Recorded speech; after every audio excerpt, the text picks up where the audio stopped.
Hey there, Joey Klein here. So we're going to talk a little bit today about anxiety and how anxiety gets conditioned in the nervous system, and then why we essentially get caught feeling anxious a lot of the time as we go through our day.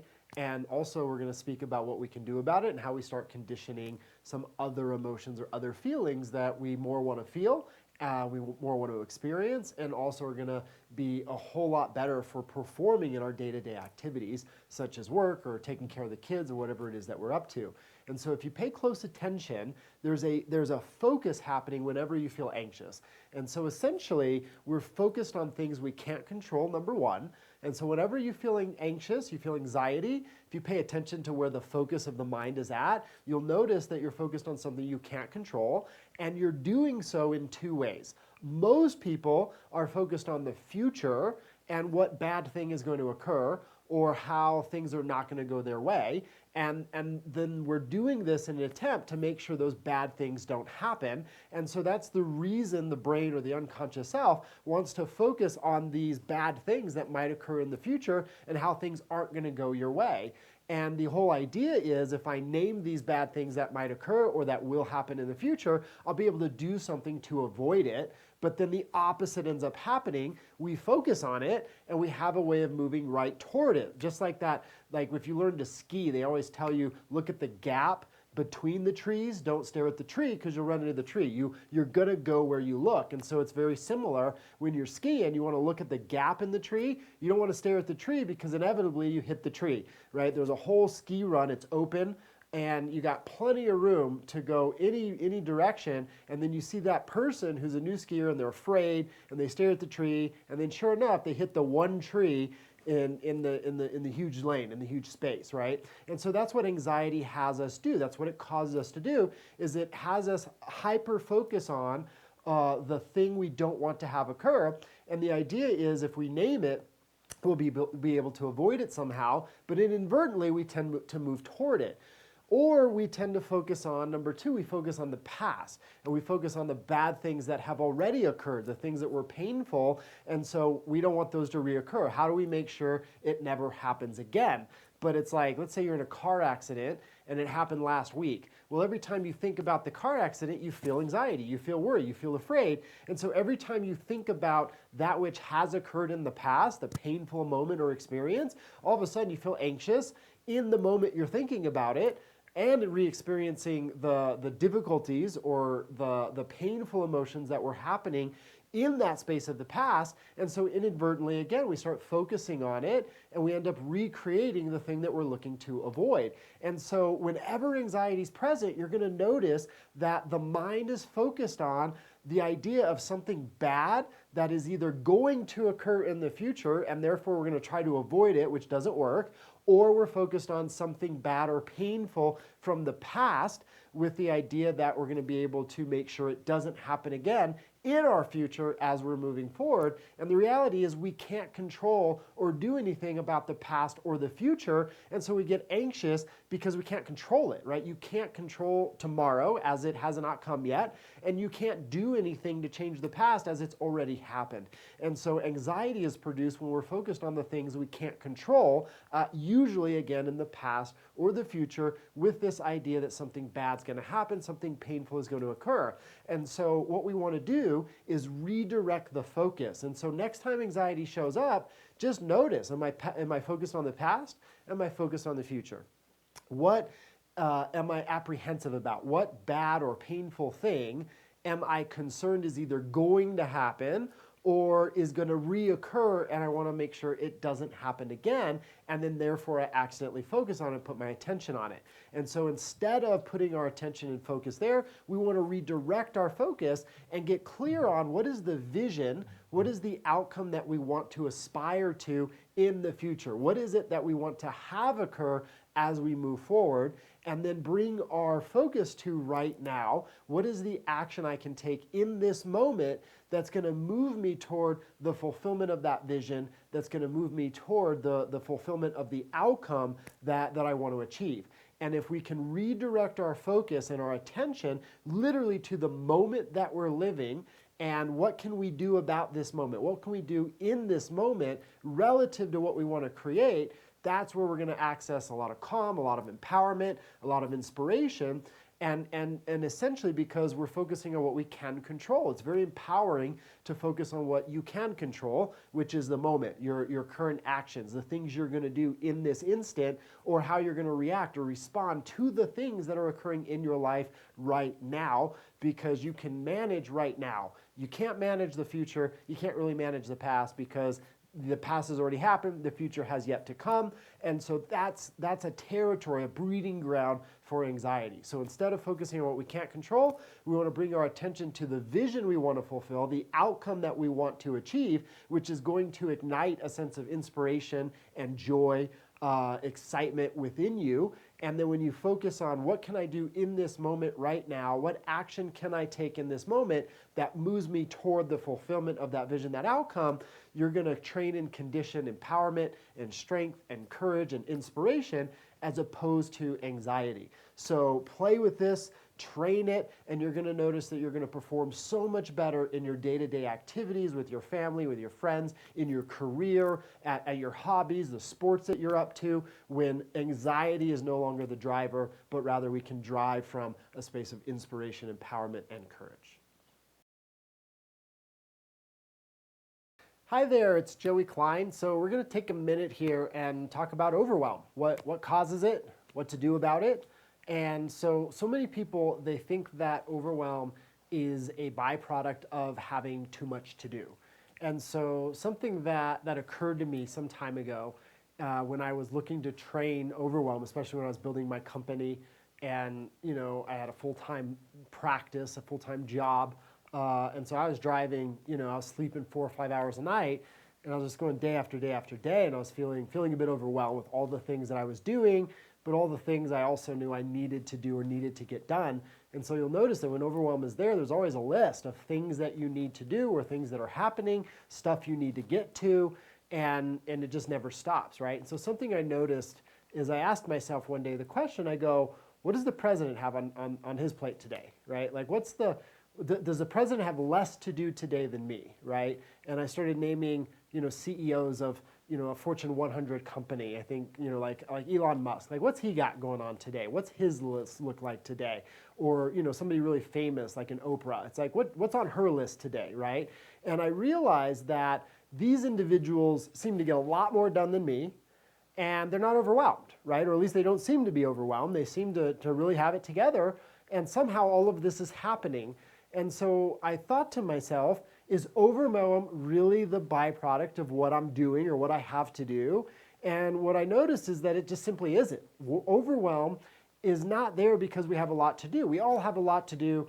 And if you want to succeed and you want to progress in your life, you're going to have to figure out how to do more, not less. Like that's just kind of the nature of things. As we grow up and we become adult humans and we go out and we do stuff in the world, there's always more to do. Like when you're single, there's a lot more to do when you're in a relationship because now you got to think about another person. And then all of a sudden you decide to have kids and now you've got people depending on you. Maybe 1, maybe 2. I've got friends who have 5 and 6 kids. And it's like, that's not less to do. That's a whole lot more to do. And then you still have a job and you still have, a career that you got to figure out. And there's all these things happening in the world. And so more is going to happen, not less. And so we need to understand what is really causing overwhelm, because when we go into overwhelm, we go into panic, we go into anxiety, and we shut down. And so overwhelm is not helpful for producing extraordinary results. It's going to deter performance, actually. It's going to hinder our ability to perform. And so we're doing a couple things when overwhelm is present. One of the things is we're focusing on all the things that we have to do, just like I said. And this is important because we can't do anything but then what we're doing in the moment. So a lot of people have this idea of multitasking. I'm going to do several things and get more done. And from a neurological perspective, that's just false. The brain actually is incapable of multitasking. And so what happens is we end up trying to multitask, right? Do 2 or 3 things at once. We're, writing a document for work, and then we're sending a text, and then, we're answering the phone. The mind isn't doing those 3 things at the same time. It's writing the email or writing up the document, and then a text message comes in and the attention goes completely away from the document to the text message, and then the phone rings and we forget about the text message that we have not yet pressed send on, and then we pick up the phone, and then we look at the phone, and then we go, oh wait, I didn't send out that text, I thought I did, and then an hour goes by and we're not doing anything effectively. And so overwhelm often will happen when we're trying to get the brain to do what it literally can't do. And so if we're trying to multitask, overwhelm is going to be the byproduct of that. And so instead of multitasking, you want to get clear on what are the actions I need to fulfill today? What are my actions? What are the things I need to execute on today? Take the time and do one thing and call that one thing create the list. Create the items to fulfill on. And that's the one thing that you're doing, is organizing your list of things to do, the stuff you've got to get done that day. Don't worry about tomorrow, because tomorrow hasn't come. Focusing on tomorrow is going to produce overwhelm and anxiety because you can't tend tomorrow today. All you can tend today is today. And then after you create your list, when you're executing the items on the list, execute them one at a time. So if you're writing a document, don't answer the phone, don't send a text, just write the document. Then when you finish the document, go to the next task. When you finish the next task, go to the next task. And when the mind wants to start thinking about all of the other things you need to do, I need to pick up the kids, and I need to fill out that thing, and I need to mail such and such, and I need to make dinner, and you start, the mind wants to think about all of the other things that you're going to do later that you're not doing in that moment. You want to just take a moment, note, oh, that's where the mind's going. If you need to write it down, to just make sure you capture that it needs to happen, do that, write it down, make dinner later, or stop at the grocery store for X, or whatever it might be, but then bring your attention, your focus back to whatever you're doing, right? You're going to eliminate overwhelm by being focused 100% on one task at a time, and to truly be present with that task fully. And you're going to notice a lot of people, they get a little afraid of this at the beginning, because they think if they stop multitasking or they stop thinking about the things that need to be done while they're up to stuff, they're going to become less efficient, less effective, they're going to forget stuff. But then the opposite occurs. They get 10 times the amount of work done because we're not wasting time thinking about what we can't do. And so if we think about all of the stuff we need to do, and we do that for 10 seconds, and then we go back to whatever we're up to, and then we do it again, and then there goes another 10 seconds, all of a sudden, those seconds within an hour turn into minutes. And then those minutes can turn into several hours a day of just thinking about all the things we need to do, and all the stuff that we're not going to get to, and all the things we have to do, and all the stuff that's happening in the future. And then it just becomes too much because we can't do it all in the moment. And so the mind really has an orientation around what's happening right now, and the brain literally can't manage several things at once. So number one, we want to focus completely on the task at hand. That's going to eliminate overwhelm, and it's going to train focus. It's going to train a sense of confidence. It's going to train certainty, because you're going to be certain in that you can fulfill the task in front of you, and that's going to lead to you fulfilling all of the things that have yet to be done. And then number two, when the mind wants to go to the things you can't tend right now, stuff you're going to do tomorrow, the things happening next month, what might happen next year, the things you need to do the day after tomorrow, right? When the mind is focusing on the things you can't handle right now, the things you can't tend right now, that's going to lead again to a sense of being overwhelmed, because you can't do anything about it. You can't tend tomorrow's tasks right now. You can't tend tomorrow's tasks today. You can't tend next week's tasks today. And so the overwhelm is created when we're essentially focusing on what we can't control, which is stuff we can't do in this moment. And so when the mind wants to focus on all the things that it needs to do in the future, go back to the task you're doing right now and just do one task at a time, and you'll find that everything's going to get done. The final facet to overwhelm is focusing on something that we're trying to execute that we don't know how to do, that we can't do. We don't have the skill for it, right? So if I'm asked to, I don't know, write a program to run an app on your iPhone, I would feel overwhelmed because I don't know how to do that. And if I try to execute this thing I don't know how to do, overwhelm is going to come up because I'm ill-equipped to execute the task. I don't have that skill set. I don't have that talent. I don't have that education to write the programming for people's apps on phones, right? I have a guy who does that works for me, right? He is specialized in that. And so whenever you notice that you feel overwhelmed as it relates to a task, right, and you know you don't have the skill set for it, you've got to recalibrate how you're going to relate to the task, as opposed to focusing on, I don't know how to do this, I've never done this before, I'm out of my depth, I don't have the skill or the ability or the education to fulfill on this task. Rather than that, you're going to focus on, hey, I'm going to learn this skill, focusing on the learning or the development of a skill as opposed to the task you must execute, because you can learn and develop a skill. You can educate yourself. You can trial and error and not feel overwhelmed by that, because that's something you can do. If you focus on, I need to execute this task perfectly, and it's not something that you're proficient at yet, you're going to feel overwhelmed. So focus on what you can execute on relative to a task at hand.